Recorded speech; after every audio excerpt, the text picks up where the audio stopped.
دست قدرت سے بنایا. ساری کائنات کو اللہ پاک نے امر کن سے بنا دی. کن فیکون، ہو جا، ہو گئی خراب.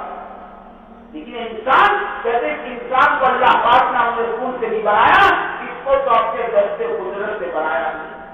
اور اس انسان کے لیے اللہ پاک نے زمین بنائی، آسمان بنایا، پہاڑ بنائے، سورج بنایا، سیارے بنائے، چاند اور ستاروں کو بنایا، ہواؤں کو چلایا، بارشوں کو برسایا، پیچھے سے رات، راستے سے دن اور موسم کے عدل بدل کرنے کے نظام کو اللہ تعالیٰ نے چلایا. اتنا بڑا کارخانہ اللہ پاک نے اس انسان کے واسطے رچایا ہو کہ انسان اپنے پیدا کرنے والے مالک کو نہ پہچانے.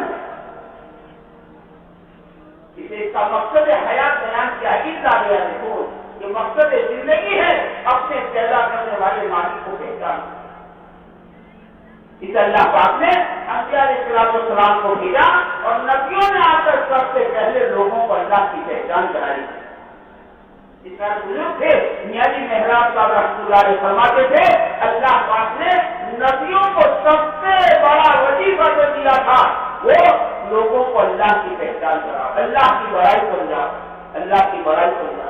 اس لیے وہ مسلمان کا بچہ پیدا ہوا ہے، ابھی تو آنکھ نہیں کھولی ہے، ابھی تو ماں کو نہیں دیکھا ہے، ابھی تو دھوتی نہیں پلائی ہے، اور شریعت کہتی ہے اس کے کاموں میں اللہ کی بڑائی، اللہ کی معرفت کے کلمات اس کے دل تک پہنچا دو. اللہ اکبر، اللہ اکبر.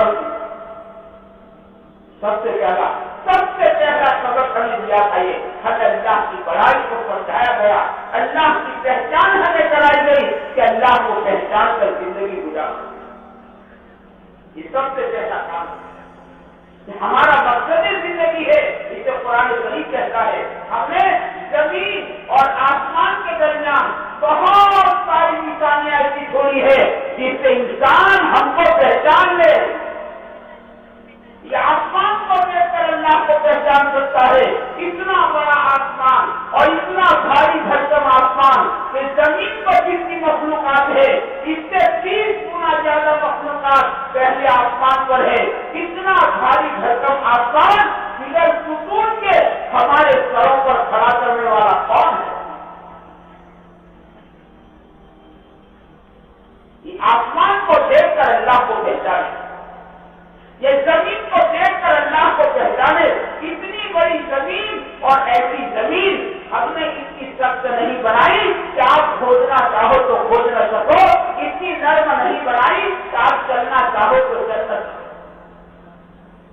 ایسی زمین آدمی زمین کو دیکھ کر اللہ کو پہچانے بلکہ آدمی اپنی ذات کو دیکھ کر اللہ کو پہچانے، اپنی ذات میں غور کرے. اللہ نے مولانا عمر صاحب رحمۃ اللہ علیہ فرماتے تھے کہ اللہ پاک نے انسان کو حیرت انگیز طریقے سے بنایا ہے. آدمی اپنی پیدائش پر غور کرے. کسی چیز کو بنانی ہے، حضرت مولانا رحمۃ اللہ علیہ فرماتے تھے کسی چیز کو بنانی ہے تو 3 چیزیں کامن چاہیے.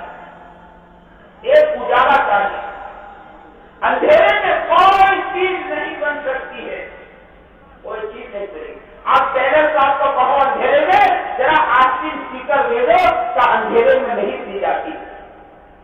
چھوٹے سے چھوٹا کام اندھیرے میں نہیں ہو سکتا ہے. جیسے اللہ پاک نے اس انسان کو بنایا، ماں کے پیٹ کے اندھیرے میں بنایا. کیسے بنایا؟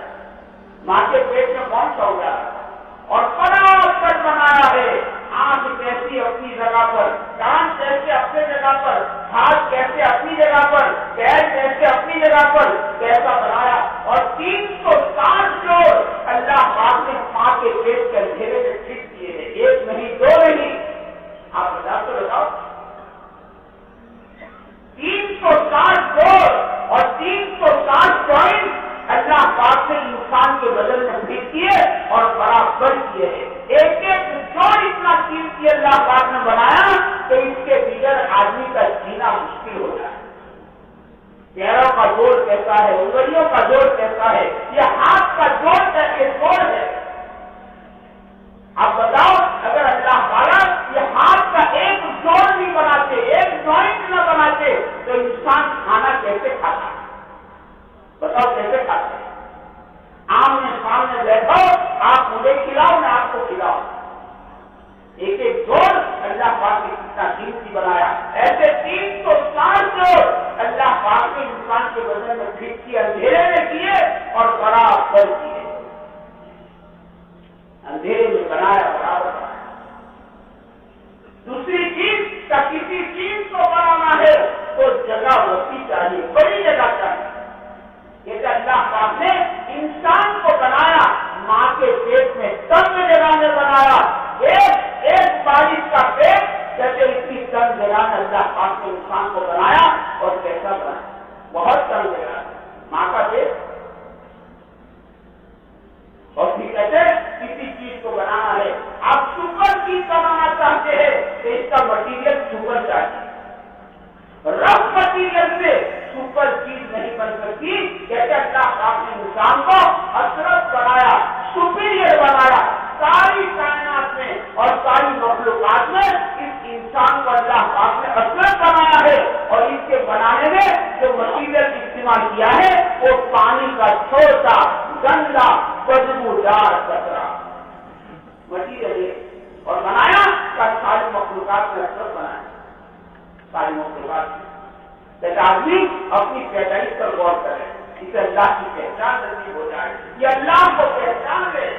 پھر ماں کے پیٹ میں 3 اندھیریوں میں بچہ پڑا تھا، ماں کے پیٹ کا اندھیرا، رہنے مادر کا اندھیرا، بچے کے اوپر کی جھیلی کا اندھیرا، منہ بند تھا، پشت ماں کی اور منہ ماں کی پشت کی طرف تھا، ایسی بے بسی کی حالت میں بچہ پڑا تھا، ماں دیکھ نہیں سکتی ہے، کوئی ہاتھ پہنچ نہیں سکتا تھا، ایسے 3 اندھیریوں کے اندر پڑے تھے، اور ایسی حالت میں بتاؤ پرورش کا نظام کس نے چلایا ہے؟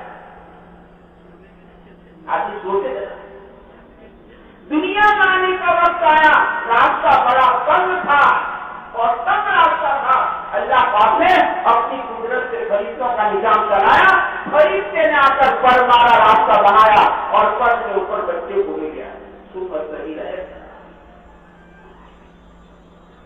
پھر ماں کے پیٹ سے نکلنے سے پہلے ماں کے سینے میں دودھ کا انتظام کس نے کر کے رکھا تھا؟ ٹھنڈی کے دنوں میں گرم دودھ اور گرمی کے دنوں میں ٹھنڈا دودھ کس نے تیار کر کے رکھا ہے؟ آج سوچے یہ اللہ کی معرفت ہے۔ ماں کے سینے میں ممتا کا دریا کس نے بہایا؟ کیسی ممتا ہے؟ بچہ جھولی میں روتا ہے، ماں کے سینے میں دودھ کھاتے مارتا ہے، ماں اپنے خون کا دودھ بنا کر اسے پلاتی ہے، یہ رات رات گیرے میں سو جاتی ہے، اپنے بچے کو سوکھے میں سلاتی ہے، اس کا بچہ کالا کلوتا ہے، پوری دنیا کہتی ہے کالا کلوتا ہے، ایک ماں کہتی ہے میرا بچہ چاند جیسا ہے۔